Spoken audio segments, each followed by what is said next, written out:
The views and opinions expressed in this podcast by the host or the guest do not necessarily reflect the views of Paranormal Buzz Radio or its sponsors. Use of any material produced by Paranormal Buzz Radio without express written consent is strictly prohibited. For information on everything Paranormal Buzz Radio has to offer, visit our website, paranormalbuzzradio.com. Like us on Facebook, follow us on Twitter and Instagram. Listener discretion is advised.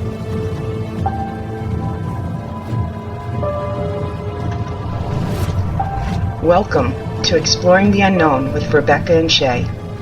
Taking stories from today's news, Rebecca and Shay will explore everything from the paranormal, supernatural, the strange and unusual, unsolved mysteries, and more. Join them as they delve deep into the unknown and mysterious. Taken from news headlines. Water cooler chat with a paranormal twist. Only on Paranormal Buzz Radio. Hey girl, how you doing? Good, how are you, Shay? I'm hanging in there. So, how are you filling your time these days? Oh, well, I've been trying to clean house a little bit, see if I can uncover some things. Fun. Yeah, going through piles. Yeah, I'm doing the same thing. Good timing on our end because, you know, the new furniture came in and so that took up a weekend. Yeah, that's fun. I always like new furniture. Yes, me too. Finally. In case anybody's wondering, the record date on this show is Tuesday, March 24th. Not sure when it will air, but Rebecca and I are safely staying at home these days until everything passes. Yep, inside. Going crazy, bouncing off the walls. Yes, stir crazy. Yes. I hear ya. So today we have two stories for you. They're both about seances and murder.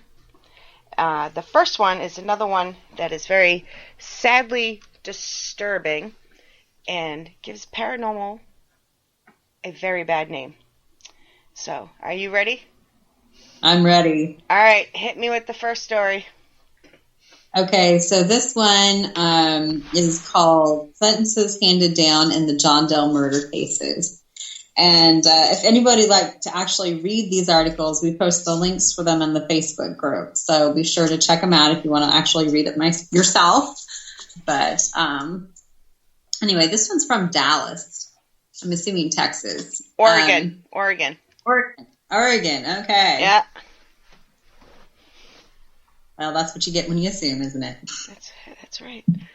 I always make asses out of myself and everybody around me, so we're good.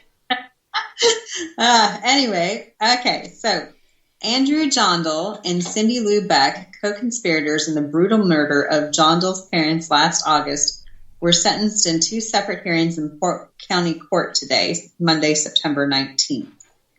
Jondal admitted to the crimes and pleaded guilty to 2 counts of aggravated murder in July in exchange for his testimony against Beck in a plea negotiation with the Polk County District Attorney's Office. In August, Beck pleaded no contest to 2 counts of a conspiracy to commit murder, also in a deal with the DA. Jondal was sentenced to 50 years in prison, as recommended in the plea negotiation. Beck received the recommended 20 years in prison for her role in the murders.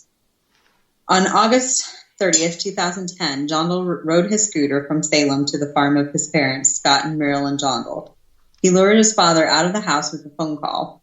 When Scott Jondal exited the home, Andrew Jondal attacked and killed him with a steel pipe and scythe. Jondal then chased and killed Marilyn Jondal when she came out to see what was happening. Members of Jondal's family were present at the sentencing. They indicated the outcome was fair, but stressed Beck's crucial role and influence over Andrew. In a bizarre revelation, Polk County District Attorney Stan Butterfield said one of the tactics she used to manipulate Andrew was pretending to channel spirits. He said Beck was able to convince Andrew she was the voice of animal and woodland spirits who were telling her the Jondals posed a threat to her children and he should kill them. We were so shocked that he could do this, said Jean Erickson, Andrew's grandmother. We couldn't comprehend it until we started hearing about her history. That's it. This is another sad story. this is really sad. And yeah, I am kind of disappointed she only got a 20-year sentence for that. I am too, for multiple reasons, but what the article doesn't go into is at the time of the murder, they had been dating about a year, and he was a 20-year-old, sheltered, very sheltered, homeschooled his whole life, mommy's boy. Some even said a little slow. And she was a 46-year-old woman that was very domineering over him, very controlling, had a criminal past for theft, and lost custody of both her children. So she knew what she was doing. 46 versus 20, yeah, she knew what she was doing. Yep. That, and I think what really is concerning to us as paranormal investigators is the whole channeling spirits thing. Yeah, she said she was a psychic. She went into trances during seances, would talk in tongue, said she could hear, as you said, animals. She could understand animals. I think she even used tarot cards. Like, and every message that she got was for him to kill the parents. Yeah, that's messed up. Right? Then and that he would go follow through with it, that just... Yes. I'm not saying he's not at fault, because he is. 20 years old, you know what you're doing. He followed through with it, so... Yeah. Evil comes in many forms. Right. And then, this is one of those reasons why when people tell you they're psychic and they're channeling, you should always, always try and, test them, and see, something. Don't just take them at their word, You need some kind of backup, some sort of test to see if they're actually channeling or if they're just making stuff up, Yeah, because he was so gullible in his first relationship and had lost all connection with his family because he wouldn't stop seeing her. Lost his job. They were about to be evicted. And he just fell hook, line, and sinker for everything she said. Yeah. First relationships are like that, though. Yep. Again, he is responsible and he's where he belongs. I don't want to make it sound like I'm sticking up for him. Well, no, because you have choices. You do. Yeah, and if you can make a choice like that, that's saying something right there. Yeah, he's obviously the one who rode his bicycle to his parents' house and then killed them, but... Do you know what he killed them with? The scythe, yeah. Yeah, a pipe and, yeah. That's messed up, too. That's personal. Yeah. I mean, did he think he was deaf riding around on a bicycle? Yeah. I don't get it. I really don't get it. Scary and sad all at the same time. Yeah, it is, to think that you could be manipulated that far to do that to your parents, It's just sad. And they were good parents. They were very religious, but they were very good parents, gave all three children everything they could. Yeah. Nobody had a bad word to say about them. Yeah, it's just so sad that they would come to an end like that. Yep. But again, this is why paranormal tends to get a bad rap in some communities, some religions, because of stuff like this. Right, exactly. And, anytime anybody mentions that they're a psychic or they're channeling or something like that, I automatically have a red flag, because I'm like, you see too many cases like this where they're not actually channeling. They're manipulating and making stuff up. And so anytime somebody says that, I'm like, I always kind of get cautious. I wish more people would be. That's not to say I don't believe in some psychics, but as we said, they're coming out of the woodwork. They are coming out of the woodwork. Mediums, psychics, it's like everywhere you turn. Yeah, and I have met some really great psychics, really great mediums, who I believe really are channeling and really are, talking to spirits and stuff. But again, I have tested them and they've proven to be true. Yep. That's the only way to prove anything. Mm-hmm. So. But then I've also met some that were full of baloney. Oh, yeah. I think we all have. Oh, yeah, for sure. It's important to, verify what they're telling you. Is it true? Is it something that you can verify, and check on it?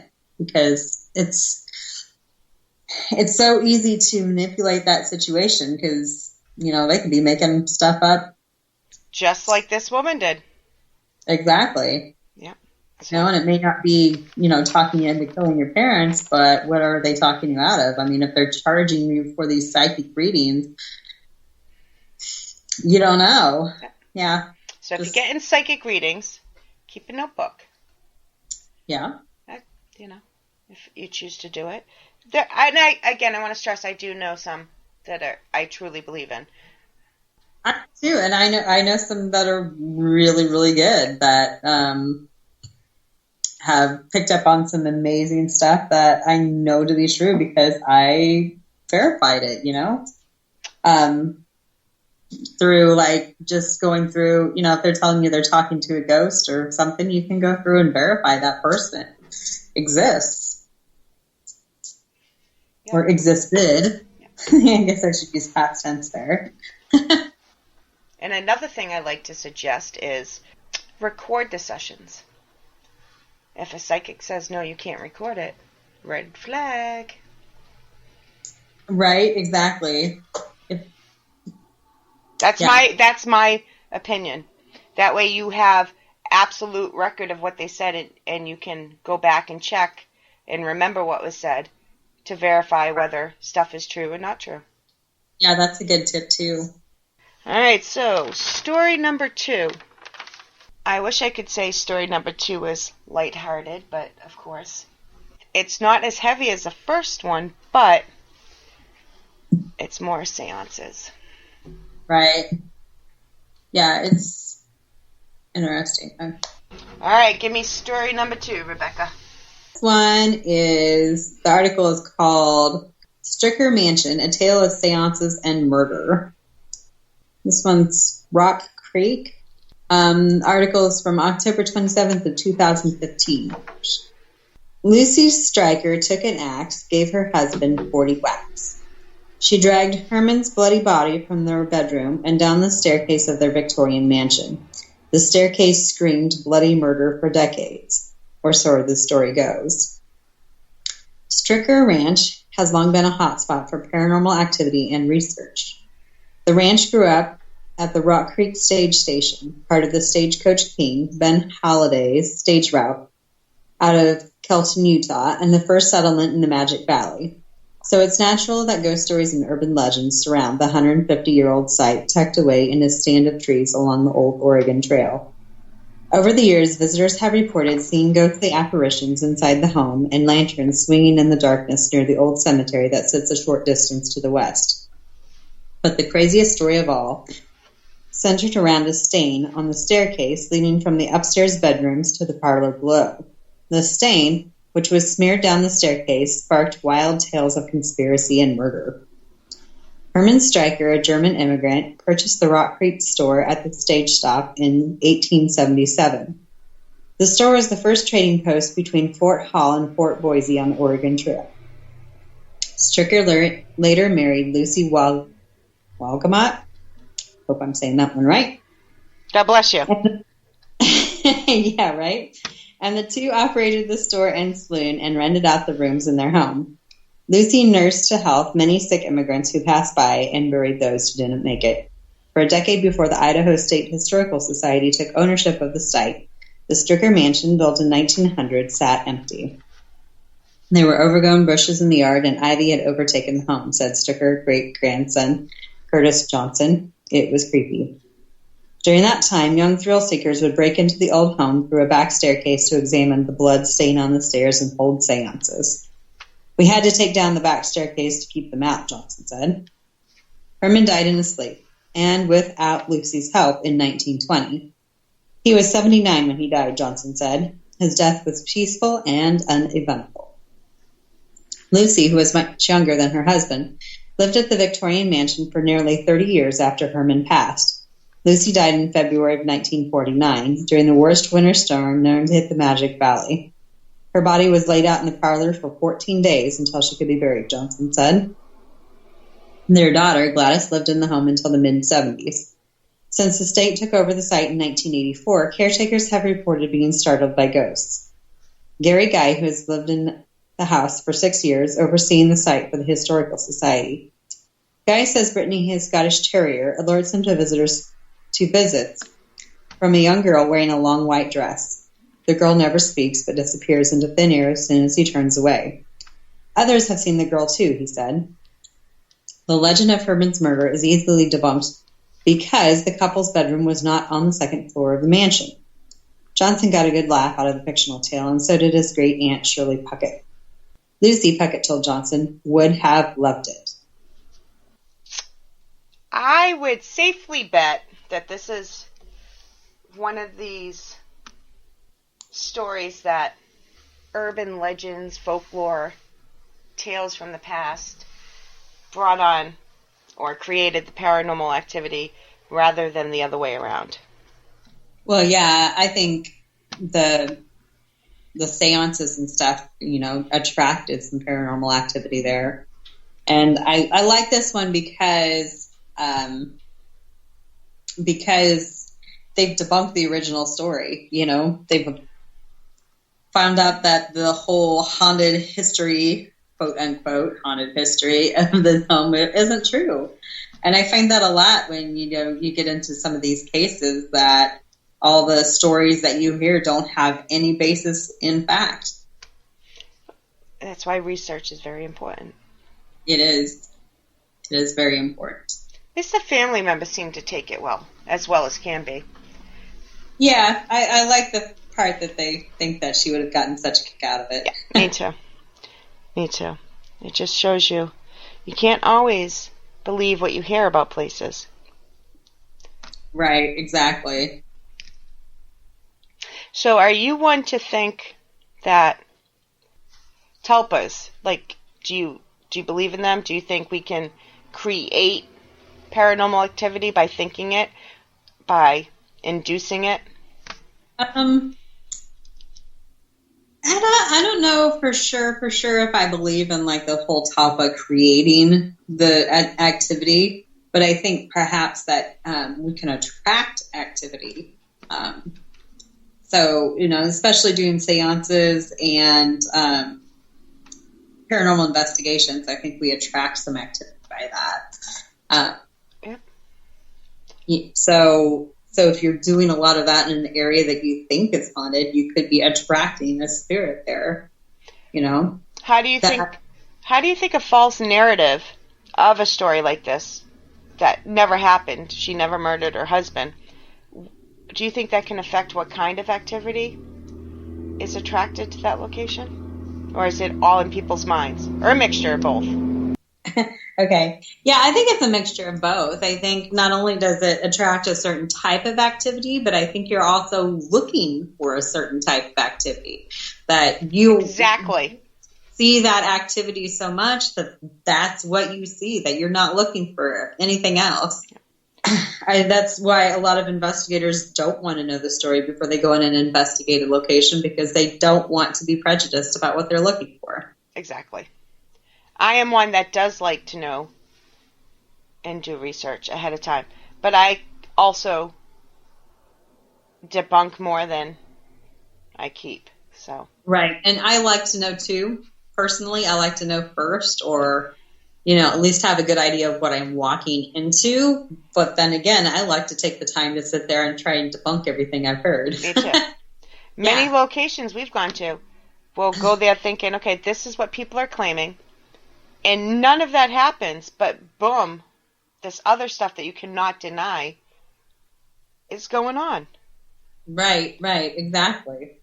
So whether you do research or don't, I think it's a good idea to keep an open mind about everything and throw out whatever you don't think is good data. Like, Right, exactly. I think it's important to keep that open mind and not to limit yourself to the stories that you've been told about a location. yeah. In my opinion, it's not how much data you collect. It's quality over quantity. Right. And then, too, if you're concentrated on that back staircase, you might... What are you missing? Yeah. Yeah, you're going to miss the little girl ghost that he's actually physically seen. Mm-hmm. So, you have to keep an open mind, and you have to explore the entire house and not just the one part that they're telling you is haunted. And it's about keeping an open mind. Exactly. For sure. So you're pretty much saying you have to explore the unknown.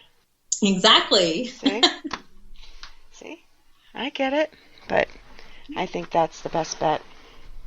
Just keep an open mind. And I always say I like having multiple things at the same time and try to back up each other. Multiple devices or EVP and seeing something with your own eyes or hearing something, Right, exactly. Exactly. Having multiple pieces of equipment going at once so you can kind of have a backup to what you're doing. And yeah, I agree. I think it's important to just keep an open mind and you go beyond the stories that they're telling you. Exactly. Keep it real. Right. And then research the stories too. I mean, before and after. Before and after, because that axe murder story would be one that you could easily prove not true by researching. Does the little nursery rhyme at the beginning remind you of any other famous axe murders? That's exactly what I was thinking. It reminds me of Lizzie Borden. Yep. I wonder if maybe somebody didn't just like that story and decide they needed one in their town too. Yeah. Maybe. It's hard saying not knowing, but that's pretty big coincidence. Right? It is. But yeah, no, that again, like I said, that story is one that's easily debunked by going and looking at his obituary. You pull that one up pretty fast and you're like, no, he wasn't killed by an axe. No, come on. Right? I mean, even not being able to, you may or not know that bedroom was downstairs instead of upstairs, but you could easily prove, the death. Again, research. Don't believe what you're told. That's right. Always. Find out for yourself. Seek out the truth and explore the unknown. Right? Exactly. There we go. Exactly. But I wonder about that little girl ghost, Why do they have a little there? Why is there no story on that? I want to hear about that. Exactly. I want to do research on that. Yep. Another easily debunked story. There we go. Exactly. So, all right, guys. Those are our 2 stories for this week. We hope you enjoyed them. Let us know what you thought of them. And if you want to continue the conversation, find us on Facebook. Facebook group is Exploring the Unknown with Rebecca and Shay. And remember, if you send us a story and we read it on air, we will give you a special shout out. Thank you, everybody. Yep, thanks, guys.